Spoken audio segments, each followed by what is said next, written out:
En novembre, les Chinois ont fait un tir très intéressant de ce qu'on appelle un planeur hypersonique. Je reparlerai un peu des technologies.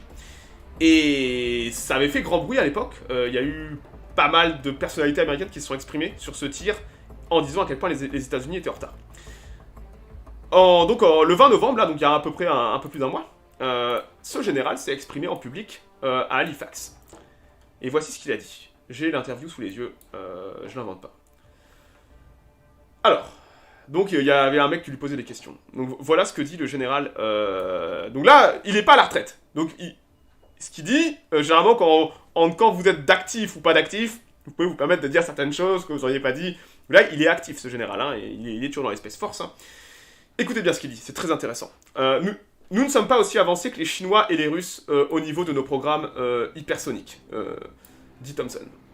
L'US Air Force, l'armée et la Navy sont en train de développer leurs propres missiles hypersoniques, mais je dois dire que nous avons énormément de retard et de progrès à rattraper dans ce domaine. Les Chinois, et là il embraye tout de suite sur les Chinois, parce que ça parlait justement de ce test qui avait lieu en novembre, les Chinois ont eu un programme extrêmement agressif au niveau de tout ce qui touche l'hypersonique depuis plusieurs années, contrairement à nous. Dans la foulée de ça, il y a un autre général américain qui lui aussi a fait partie des Space Force, mais qui est plus actif depuis 2020. Voici le général Hyten. D'ailleurs, vous pouvez voir l'insigne des Space Force sur son uniforme à droite. Et le général Hyten a embrayé sur ce qu'a dit Thompson quelques jours plus tard. Et le général Hyten, donc lui n'est plus actif, c'est pour ça qu'il peut se permettre de dire ça. Laissez-moi... Non, laissez-moi trouver ce qu'il dit. Voilà. Écoutez bien ce qu'il dit, c'est très très important. Et ce qui explique que les Américains soient en retard aujourd'hui sur ça. De mon opinion personnelle, il précise bien ça au début, hein, il sait qu'il jette un pavé dans la main. Je pense que la bureaucratie que nous avons développée autour de tout ce qui touche nos moyens de défense, pas seulement dans l'espace, mais aussi dans d'autres secteurs de la défense, nous ralentit considérablement. Le fait que nous ayons jamais été mis sous pression depuis plusieurs décennies, pression technologique, d'avoir un opposant en face de nous qui développe plus vite, fait qu'aujourd'hui nous peinons à nous mettre à niveau. C'est un ancien grand patron du cabinet de l'administration, je crois, lui a été sous Trump. Hein. Et donc, de quoi il parle là? Qu'est-ce que c'est que... Pourquoi des généraux américains, en public, disent simplement il va se faire suicider? Non, il dit la vérité. Il dit la vérité. Hein. Il met du doigt un problème qui est la surbureaucratie. Je parle souvent de cette même bureaucratie quand je parle de la minute spatiale avec la NASA. Que la bureaucratie américaine et les lobbies sont en train de totalement pourrir ce qui se fait au niveau technologique, par rapport aux priorités et tout ça. Les Russes et les Chinois n'ont pas ces problèmes.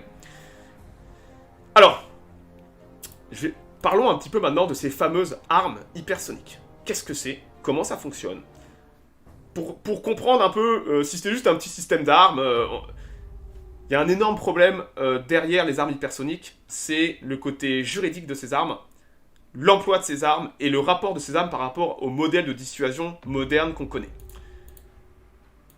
En bleu, voici un missile balistique, la trajectoire d'un missile balistique. Quand vous tirez un missile balistique dans l'espace, pour tirer sur votre ennemi, il va monter incroyablement haut, et il va redescendre et plonger. Donc le missile balistique est une arme hypersonique en elle-même, hein, mais elle est facile à détecter, parce qu'il va aller très haut, donc vous allez pouvoir très tôt le détecter, et plus vous le détectez tôt, plus vous le détectez tôt, putain, plus vous allez pouvoir vous adapter à la situation. Vous pouvez aussi très vite définir sa trajectoire, et où il va atterrir.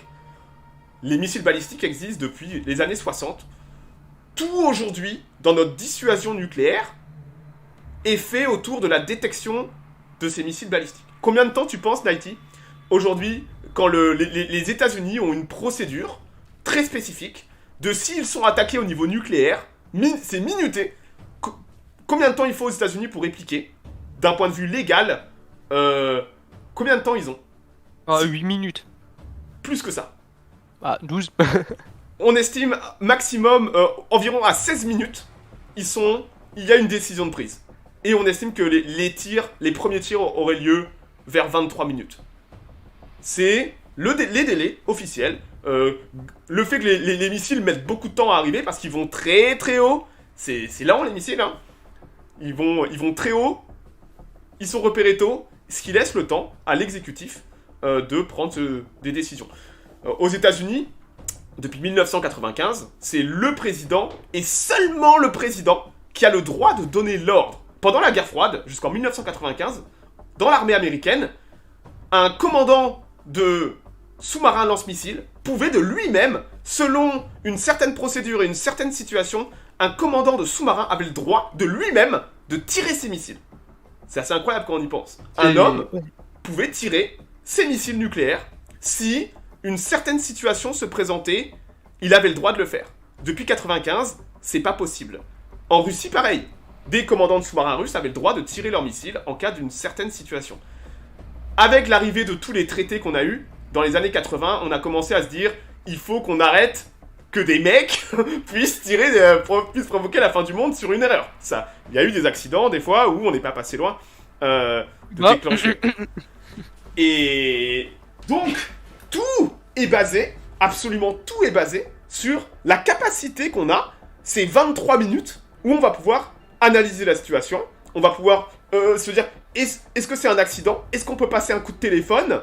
Est-ce qu'on peut essayer de se dire voilà, on a du temps pour réagir. 23 minutes, c'est énorme. Vous avez le temps d'avoir un briefing de vos mecs militaires. Vos mecs du Pentagone vont vous dire non, c'est un seul tir, c'est pas une salve, blabla, c'est pas. Il y a moyen de réagir. Les armes hypersoniques, certains modèles d'armes hypersoniques, dont ce qu'on appelle les gliders, les planeurs hypersoniques, enlèvent tout ça. Et c'est ça la grosse problématique. Combien de temps tu penses aujourd'hui, les États-Unis ont évalué combien de temps ils auraient, avec une attaque de planeurs hypersoniques, combien de temps ils auraient de réaction? Je sais pas, je dirais même pas 5 minutes. 5 minutes. Entre 5 et 6 minutes. Ouais. Est-ce que vous vous rendez compte? Un planeur hypersonique qui remplace un missile balistique, vous avez 6 minutes entre le temps où il va être détecté et le temps où il va être arrivé sur sa cible. Il n'y a plus moyen, avec ce nouveau système d'armes, il n'y a plus moyen d'avoir ce petit temps. Et ça pose un gigantesque problème en 2021. C'est que si vous tuez le président et toute la chaîne de commandement sur une frappe préventive, il n'y a plus personne pour dire d'appuyer sur le bouton. Parce que vous n'avez pas le droit d'appuyer sur le bouton. Ce qui nous intéresse, ce sont ce qu'on appelle les planeurs hypersoniques. The gliders. Un planeur hypersonique, sa vie commence de la même façon donc voilà, ça c'est les planeurs hypersoniques chinois, les DF-17, qui ont défilé récemment. C'était un message très fort aux occidentaux. Regardez, on a des planeurs hypersoniques et pas vous. Comment faire la différence entre charge nucléaire et conventionnelle? Tu sais que t'as même pas besoin de mettre des charges avec certains types de planeurs. On appelle les planeurs hypersoniques. C'est souvent de cela qu'on parle et qu'on appelle missiles hypersoniques, alors que ce ne sont pas vraiment des missiles. Ils sont plus proches d'une navette spatiale et d'un avion que d'un missile à proprement parler. Je vais vous remettre la trajectoire.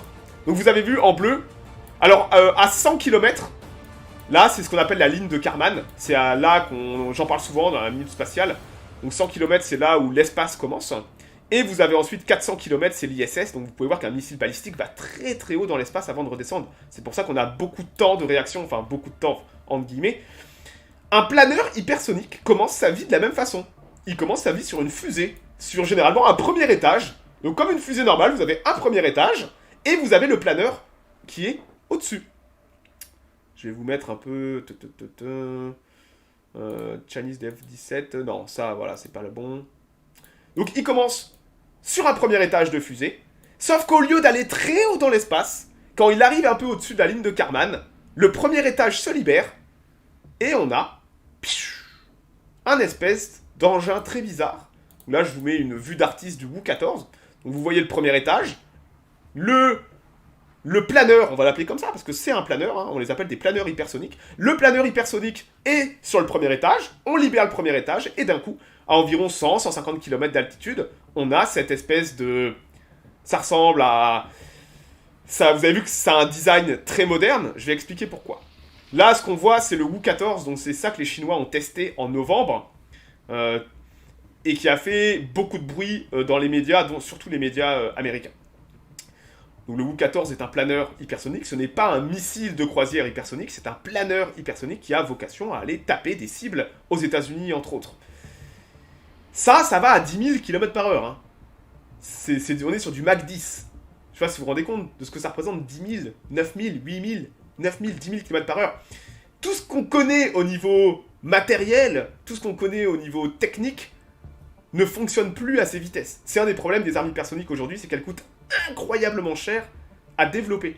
Parce que il faut tout réinventer. Tout ce qu'on connaît, je vais vous mettre une... Voilà. Ça, c'est... Hop là. C'est de la... En laboratoire, on arrive à simuler ces vitesses. Il faut comprendre que si vous... Qu'est-ce qui se passe, Nighty, si tu prends un Rafale et que tu l'amènes à 8000 ou 9000 km/h? Oh bah si tape quelque chose, ça va faire une jolie explosion. Ouais, déjà. Et surtout, il va fondre. Tous nos matériaux qu'on a sur les avions supersoniques, les petits missiles, on va se heurter au mur de chaleur. Quand vous êtes dans l'espace, vous vous en foutez de la vitesse parce qu'il n'y a pas de contrainte, il n'y a pas d'atmosphère. Mais quand vous êtes sur Terre, sous les 100 km, et que vous voulez aller à 8000, 9000 km/h, vous allez vous heurter à l'atmosphère qui va chauffer votre carlingue.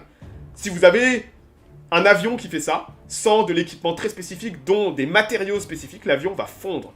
Les métaux qu'on connaît fondent à ces vitesses-là et à ces températures. Quand vous parlez d'armes hypersoniques, il y a 3 composantes qu'il ne faut jamais oublier. 3. 1. Oh Barnabou, coucou. Première composante, c'est le guidage. Bah ouais, un missile, ça se guide. Tu sais pourquoi le GPS marche pas avec les armes hypersoniques? Ouais, et les capteurs, ils aiment pas la chaleur. Entre autres, à de telles vitesses, quand vous dépassez les 9000, 10 000 km/h, vous avez du plasma. Vous avez du plasma qui va se former sur votre plasma, donc c'est de la lave liquide, du plasma, qui va se former sur votre projectile, et le plasma bloque toutes les communications. Vous pouvez pas communiquer avec votre joujou. Ça bloque les coms.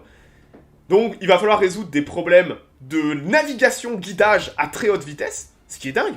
On parle pas d'un missile qui va à 1000 km/h, comme un Exocet. On parle d'un truc qui va 10 fois plus vite qu'un Exocet. C'est, technologiquement parlant, ce sont des chefs-d'œuvre de technologie, les armes hypersoniques. Ça, c'est une composante. Guidage, navigation. Il y a une autre composante, bah, c'est l'aérodynamisme. Vous allez devoir inventer des produits incroyablement raffinés au niveau aérodynamisme. C'est pour ça qu'on a ces formes, ces très très belles formes. Donc là, c'est une vue d'artiste du Wu-14. Mais regardez le DF-17. Le DF-17 a aussi des formes. En termes d'aérodynamisme, on est vraiment sur des... Voilà, voilà, merci. Le plasma... Merci pour le détail. Le plasma, c'est de l'air ionisé qui crée des champs électromagnétiques qui brouillent les signaux. Merci pour l'explication un peu plus technique. Voilà pourquoi, quand vous avez de telles vitesses et du plasma, tous nos systèmes de base sur lesquels on fonctionne comme le GPS ne fonctionnent plus. Il faut réinventer la navigation à très très haute vitesse. L'aérodynamisme va devenir incroyablement important. C'est fini le missile Tomahawk comme ça, hein, ça marche plus. Il faut des formes extrêmement raffinées pour réussir à encaisser ces hautes vitesses. Et surtout, il faut des matériaux, des alliages qui vont être capables d'encaisser ces températures. Il faut des alliages, des nouvelles technologies en termes de matériel pour ne pas que ça fonde, tout simplement, et que ça encaisse ce mur de chaleur. Je vais vous mettre... on a le Wu-14, non. Voilà, des autres photos. Donc vous voyez que ce sont des... En termes de forme, ce sont des très beaux objets, souvent. Très fins, très élimés, rien à voir avec les missiles qu'on connaît. Les aiguilles. Voilà, ce sont des aiguilles. C'est comme ça qu'il faut les voir. Alors, donc, il faut... Faites bien... Je vous demande, c'est un peu compliqué, mais faites bien la part des choses entre les missiles de croisière... les nouveaux missiles de croisière, hein, les nouveaux missiles hypersoniques de croisière, et les planeurs. Ce sont souvent les planeurs dont on parle qui sont en train de révolutionner pas mal de choses dans la façon de penser. Donc vous comprenez que ces nouveaux planeurs, je vais vous remettre maintenant la trajectoire parce que vous allez me comprendre. Donc regardez en rouge, la trajectoire du planeur. Il décolle au niveau de la ligne de Kármán, il est dans l'espace à 150 km, 200 km d'altitude. Hop, il lâche son premier étage, et c'est un avion missile planeur. Il va utiliser l'atmosphère pour aller à haute vitesse vers sa cible. Mais attendez, aujourd'hui, on le sait, technologiquement parlant, ils bougent. Et, non seulement vous ne pouvez pas les détecter parce qu'ils sont trop près de la Terre, mais en plus de ça, ils sont capables d'éviter des cibles. Ils sont intelligents. C'est pas juste un missile balistique à la con des années 60 qui les planeurs hypersoniques, ils sont imprévisibles. On est incapable de déterminer la cible avant l'impact. Ils peuvent carrément éviter des zones où il y a trop de radars. Ils peuvent éviter un groupe aérien. Ils sont incroyablement précis. En fait, c'est le meilleur des deux mondes. Ils ont tous les avantages du missile balistique avec tous les avantages du missile de croisière. Ils sont incroyablement précis. Et c'est ça le problème. Un missile balistique, vous vous en foutiez de la précision. Un Minuteman américain, dont j'ai montré la photo tout à l'heure, là, ce machin-là, il a 300 mètres de perdition au moment de il tombe. 300 mètres, on s'en fout de 300 mètres quand vous avez une arme thermonucléaire. Le problème de ces nouvelles armes hypersoniques, c'est que non seulement elles peuvent porter des armes nucléaires, hein, mais en plus de ça, ils sont incroyablement précis. Et ça intéresse beaucoup de pays. Pourquoi vous croyez que les Chinois font défiler le jour là, je crois que c'était il y a pas longtemps, c'était cet été, je crois. C'était pour l'anniversaire. C'était pour l'anniversaire, ouais. Pourquoi est-ce qu'ils font défiler leur DF-17-90 ? Bah, avec ça, tu coules un porte-avions, quoi. Exactement. Avec ça, vous coulez sans problème un porte-avions. C'est un message très fort que les Chinois envoient aux Américains en disant « Attention, on est capable de taper vos porte-avions avec des armes hypersoniques. » Et ils sont déployés, c'est pas des prototypes. On a déjà de l'armement pour ça. On s'étonne qu'il n'y a pas plus de radars et on s'étonne... Alors, très intéressant, Drain. Drain dit « Et après, on s'étonne qu'il y a plus de radars et une militarisation de l'espace. » Oui. Est-ce que tu sais, Drain, qui a commencé toute cette merde? Pourquoi est-ce qu'on a des armes hypersoniques aujourd'hui? Nighty, est-ce que tu sais pourquoi on a des armes hypersoniques aujourd'hui? Pourquoi on n'en a pas eu plus tôt? Je sais plus, bah c'est pas la Chine qui... Non. En 2002, George W. Bush... Alors, dans les années 90... du mal. Dans les années 80-90, tout le monde était content de la situation actuelle au niveau de la situation nucléaire, de la dissuasion. On était tous contents. Écoutez, on fait des traités. Les Américains et les Russes avaient le traité antimissile. C'est-à-dire qu'ils s'autorisaient 1 ou 2 régiments pour taper les missiles ennemis. Donc ils avaient un nombre prédéterminé à certains endroits de missiles antimissiles. Et bah en fait tout le monde était content. Il n'y avait plus cette course à l'épée et le bouclier au niveau de la recherche. Parce que les États-Unis et les Russes étaient contents de la situation actuelle. Il n'y avait pas besoin de faire plus de recherche. Rappelez-vous que ça coûte incroyablement cher. Les Russes n'avaient pas de thunes et les Américains voulaient investir ailleurs. Donc c'était la belle époque, d'où on était sur une dissuasion nucléaire qui était extrêmement bien équilibrée parce qu'on s'était mis d'accord sur tout. Suite au 11 septembre, les États-Unis se sont rendus compte à quel point ils étaient vulnérables à ce genre d'attaque, mais possiblement à des attaques nucléaires de rogue country, donc de pays dangereux, on va appeler ça comme ça. Et en 2002, en suivant la procédure, George W. Bush a dit « On va quitter le pacte antimissile pour rechercher des nouvelles technologies antimissiles. » Les Américains ont quitté cet accord international en disant « On ne veut plus, on veut faire des pays voyous, merci. On veut faire nos propres recherches technologiques dans les antimissiles, dans les armes antimissiles. » Et dans la foulée de ça, les Russes sont partis all-in sur les armes hypersoniques. C'est pas moi qui le dis, c'est Vladimir Poutine. Qui l'a dit en 2002, quand les Américains nous ont mis dos au mur en quittant, on s'est dit, on va relancer tout ce qu'on avait sur les technologies hypersoniques. Parce que, faut comprendre les Russes, eux n'ont pas le droit de... Eux sont restés dans le traité, et les Américains leur ont dit, bah nous, on va pouvoir buter vos missiles parce qu'on va développer des nouvelles technologies contre vos missiles. Et les Russes se sont dit, bah nous, on va rester dans le traité, par contre, on va développer des nouvelles technologies de missiles. Ce qu'on a aujourd'hui, ces armes hypersoniques, c'est simplement le résultat de 20 ans de recherche. Et sur remplacer les missiles balistiques pour contourner les armes antimissiles. C'est incroyable.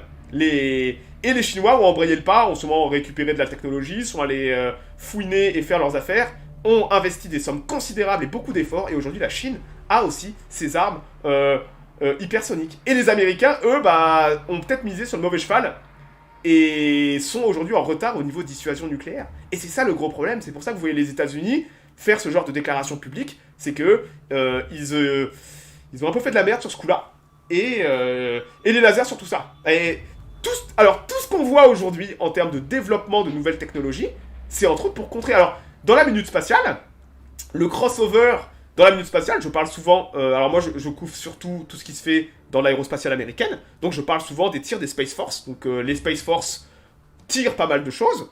Il y a 2 compagnies qui ont le droit de tirer pour les Space Force, c'est ULA et SpaceX. Et il y a 2 semaines, ULA a tiré pour les Space Force, un gros tir assez important. Et entre autres, qu'est-ce qu'il y avait? Il y avait un satellite de détection radar des missiles hypersoniques. Les Américains, en panique, sont en train de mettre sur pied un nouveau système de détection. Parce que leur système de détection actuel, qui est fait pour les missiles balistiques, est totalement rendu obsolète par ces nouveaux planeurs hypersoniques. Les Américains sont en train d'investir dans un nouveau système de détection et où les radars, les stations au sol sont obsolètes aujourd'hui. Il faut des satellites pour détecter le plasma, pour détecter les missiles, les planeurs hypersoniques. Donc là, on voit, en suivant le tir des Space Force, vous pouvez voir que les Américains sont en train d'investir énormément pour contrer ces fameux missiles hypersoniques. Parce que, à l'instant T, c'est pas moi qui le dis, c'est le même général que j'ai cité au début. On ne sait pas contrer les armes hypersoniques. Surtout ces fameux planeurs hypersoniques. Et donc c'est ce même général, Thompson, qui le dit, qu'ils ont suivi avec beaucoup d'attention, et avec leurs nouveaux équipements, ils ont suivi le développement de tous les tirs chinois. Et c'est eux-mêmes qui le disent. Les Chinois, les armes, les planeurs hypersoniques chinois, posent un gros problème par rapport à ça montre la vétusté. En fait, la dissuasion nucléaire est en train de changer. Et c'est une catastrophe. Parce qu'on était habitué à 60 ans de dissuasion nucléaire où on jouait avec les mêmes joujoux. La dissuasion nucléaire, aujourd'hui, n'est plus... La balance a basculé. Et il va falloir trouver un nouvel équilibre. Donc soit les Américains vont se doter de leur propre planeur hypersonique, soit ils vont aussi détecter installer des nouveaux systèmes de détection, mais ça ils n'ont pas le choix. J'ai vu une très belle interview d'un mec qui, lui, bosse là-dessus. Et il le dit simplement, la balance a totalement changé à cause du fait que les Américains se rendent compte de l'obsolescence de leur réaction, de toute leur dissuasion nucléaire est faite pour des missiles balistiques, pas des planeurs hypersoniques. Et là, le mec demande, et qu'est-ce qui va se passer? Et le mec répond simplement, les Américains vont s'adapter. C'est-à-dire que là où avant il y avait le 20 minutes de réaction, les Américains vont revenir aux années 60. Ils vont décentraliser tout leur armement nucléaire. Ça va être des capitaines dans des silos qui vont pouvoir tirer les missiles si toute la chaîne de commandement au-dessus a été anéantie par des frappes préventives. On va revenir le monde va devenir beaucoup plus dangereux et on va revenir aux heures les plus chaudes de la guerre froide parce que ces nouvelles armes hypersoniques rendent tous les systèmes actuels obsolètes pour ceux qui les ont pas. J'espère qu'ils vont remettre un téléphone rouge entre Pékin et Washington parce que sinon... Mais est-ce que t'as le temps d'appeler? Parce que avant, quand t'avais 20 minutes, t'avais le temps de passer un coup de fil. Là, t'as même pas le temps de passer le temps qu'on te réveille et que t'ailles dans la pièce, t'as même pas le temps de passer ton coup de fil. Et c'est... les lasers, on n'en sait rien avec les lasers. On n'en sait rien. Les lasers sont une arme riposte potentielle, mais tout ça, c'est encore expérimental. Pour faire simple, les Russes et les Chinois ont un gros tas d'avance. Et les Américains sont en train de développer à toute vitesse, en injectant des milliards de dollars, des moyens de riposter, de contrer, de détecter. Sachant que leurs propres systèmes à eux ne sont pas opérationnels.